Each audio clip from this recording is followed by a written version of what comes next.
Assalaamu calaykum kusoo dhawaada daawadayaal mar kale iyo muuqaal cusub. Filimka maanta dabka inoo saaran ayaa ah filim laga sameeyay qiso dhab ah. Filimkuna wuxuu ka bilaabmayaa 1992 beer ku taala Talyaaniga, waxaana inoo muuqda nin lagu magacaabo Ferruccio Lamborghini, kaasoo dib xasuusanaya xifaaltankiisii kala dhaxeeyay Enzo Ferrari oo ah ninkii aasaasay gaadhiga Ferrari. Filimkuna wuxuu dib u noqonayaa sanado ka hor si aynu u fahanno qisada filimka. Ferruccio iyo saaxiibkii Matteo oo soo gutay waajibaadkoodii ciidanka, kuna soo noqday magaaladoodii. Ferruccio wuxuu aaday guriga si uu la kulmo xaaskiisa iyo waliba qoyskiisa oo ah beeraley ku dhaqan baadiyaha, wuxuuna aabihii u soo jeedinayaa inuu u guuro magaalada si uu u dhiso shirkad soo saarta cagafta kana taya sareysa kuwa suuqa ku jira. Ferruccio waqtigii uu ciidanka ku jiray wuxuu ahaa makaanig faraha lagaga gubtay, wuxuuna doonayaa inuu dhaqaalaha iyo sumcadda reerkiisa kor u qaado, wuxuuna doonayay inuu magaca Lamborghini ku xardho taariikhda. Nasiib darro aabihii kumuu raacin arrinkan, wuxuuna u maleeyay maadaama ay beeraley ahaayeen inay noloshooda ku filan yihiin, laakiin Ferruccio kama uuquusan riyadiisii. 6 bilood kadib isaga iyo saaxiibkii waxay ka qayb galeen tartanka baabuurta iyagoo isticmaalaya gaadhi uu isagu gacantiisa ku sameeyay, wuxuuna kalsooni ka muujiyay gaadhigan inuu la tartami karo gawaadhida kale. Hadafkiisuna wuxuu ahaa inay tartankan caan ka noqdaan, dhaqaalena ka ururiyaan si ay uga furtaan shirkadda cusub. Tartankii ayaa bilaabmay ilaa haddana kaalinta koowaad waxaa ku jira gaadhiga Porsche,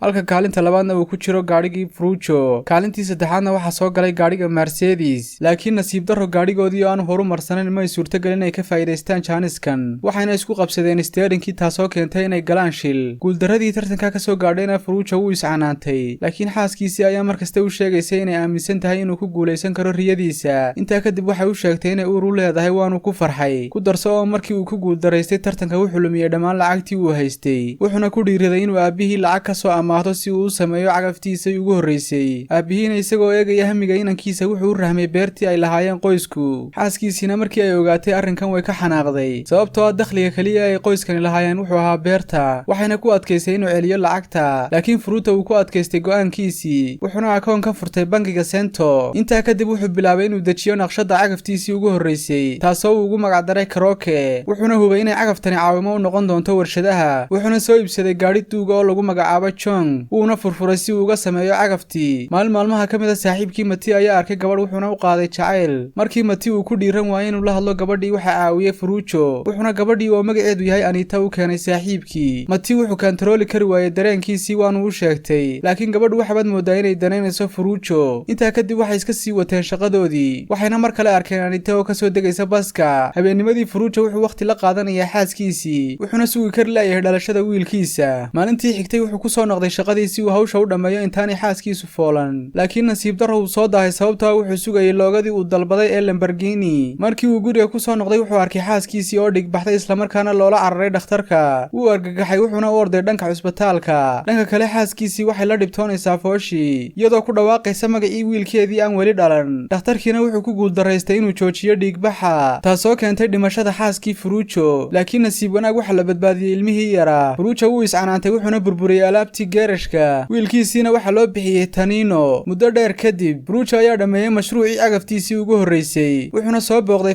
Rossi oo ah ninka bangiga iska leh, wuxuuna u sheegay inay cagaftiisani 2 jeer ka matoor wanaagsan tahay cagafyada kale. Hadafkiisuna wuxuu ahaa inuu ninkani maalgashado shirkadiisa. Ugu dambeyn wuxuu ku guulaystay inuu ku qanciyo Rossi inuu maalgashado shirkadiisa. Habeenkaana iyagoo farxadii ku dabaaldegaya makhaayad, waxaa si lama filaana u soo gashay Anita. isla markiiba waxaa dareenkiisa muujiyay Matteo oo sheegay inuu jecel yahay gabadhan. Ferrucciona uu ku qasbanaaday inuu caawiyo saaxiibkii, wuxuuna Anita ka dalbaday inay ka soo baxdo maqaaxida si uu la hadlo. wax yar kadib Anita ayaa ka soo baxday maqaaxidii, waxayna u sheegtay inay isaga jeceshahay waanay la fadhiisatay, laakiin Matteo ayaa gadaal ka arkay waanu qalbi jabay. saaxiibtinimadoodiina waxaa soo dhex gashay gabadhan. Matteo wuu xanaaqay wuxuuna ka codsaday sheerkiisii shirkadda oo ahaa 25%. muddo dheer kadib sanadkii 1992 Ferruccio waxa uu suurta gashay inuu horumariyo shirkadiisii, wuxuuna u bixiyay magaca Lamborghini Trattori Factory, wuxuuna kasbaday maal iyo xoolaba. isla waqtigaa wuxuu guursaday Anita wuxuuna ka dhigtay xisaabiye. wiilkiisii Taninana wuu weynaaday. Anita ayaa u sheegtay inuu waqti la qaato wiilkiisa jacaylna siiyo. taladii xaaskiisa ayuu qaatay wuxuuna iibsaday doon si uu la dalxiiso wiilkiisa. maalmaha ka mid ah nin lagu magacaabo Bob ayaa u yimi una sheegay inuu yahay khabiir ku takhasusay makaanikada, dalbadayna shaqooyin badan laakiin aan helin wax wicitaan ah. intaa kadib Ferruccio wuxuu tijaabiyay aqoonta uu Bob u leeyahay makaanikada, wuxuuna la wadaagay baabuurka Ferrari oo ay ciladi ku timi. intaa kadib Bob ayaa siiyay fikrad uu la dhacay, uu ka haystay si uu la kulmo aasaasaha gaadhiga Ferrari oo lagu magacaabo Enzo Ferrari, wuxuuna ninkii u sheegay gawaadhidiisu inay wanaagsan tahay balse ay hal cilad leeyihiin, taasoo ah inay kalaajisku bixinayaan dhawaq aad u badan. wuxuuna ka codsaday in iskaashi ay sameeyaan labadooda shirkadood ee kala ah Ferrari iyo Lamborghini haddii ay taas sameeyaanna aanay jirin cid u babac dhigi karta shirkadahooda laakiin Enzo Ferrari uu ku jeesjeesay wuxuuna si kibir leh ugu yidhi beeraley waa beeraley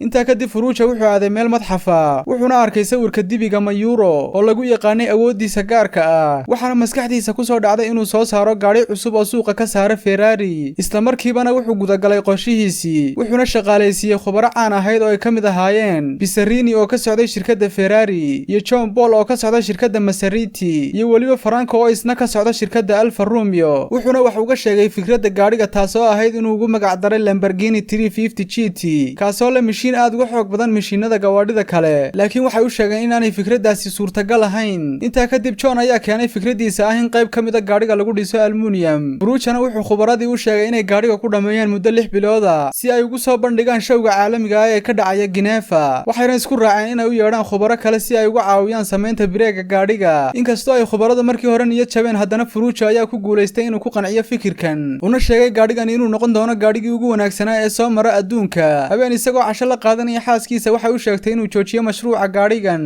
sababtoo ah haddii uu ku fashilmo waxa suurtagal ah inay kacdo shirkadiisu maadaama oo lacagtii shirkadda badankeedii uu geliyay gaarigan iyadoo intaa u raacisay inuu xoogga saaro soo saarista cagafta intaa kadib Ferruccio uu xanaaqay waxaanu u sheegay inaanu joojin doonin mashruucan ugu dambeyn waxa la dhisay shirkadiisii weyneed ee Lamborghini Factory waxayna haysataa 3 bilood oo kaliya si ay u dhamaystirto mashruucan walina may dhameen wajigii hore ee gaariga habeennimadii Bob ayaa Ferruccio yimi wuxuuna ka codsaday inuu noqdo darawalka u horeeya ee tijaabiye gaarigiisa ugu dambeyntiina uu ka ogolaaday Ferruccio sidoo kale wuxuu tusay loogada cusub ee gaariga Lamborghini 350 GT muddo kadib waxa la dhameeyay mashruucii gaariga waxaana uu qabsaday xaflad ugu dabaaldegayo guushiisa halkaas oo uu kula kulmay gabadh lagu magacaabo Gabriella nasiib darro goobtii waxa timi Anita waxayna ka dalbatay furiin maalmo kadib waxa la tijaabiyay gaarigii natiijadii ka soo baxdayna waxa la dhacay Ferruccio wuxuuna codsaday in loo bedelo midabka gaarigiisa cagaar si uu uga qayb galo tartanka ugu dambeynna waxa la gaaray xilligii la qaban lahaa showga matoorada waxaana lagu soo bandhigay gawaadhi badan oo u badan nooca raaxada Ferruccio wuxuu bilaabay inuu sharaxaad ka bixiyo intaanu daha ka qaadin gaarigiisa isagoo ku faanaya halabuurkiisa cusub iyo waliba tiknoolajiyada horumarsan ee uu leeyahay wuxuuna warqad u diray Enzo Ferrari isagoo ku jeesjeesaya ugu dambeynna waxa daha laga qaaday gaarigii Lamborghini 350 GT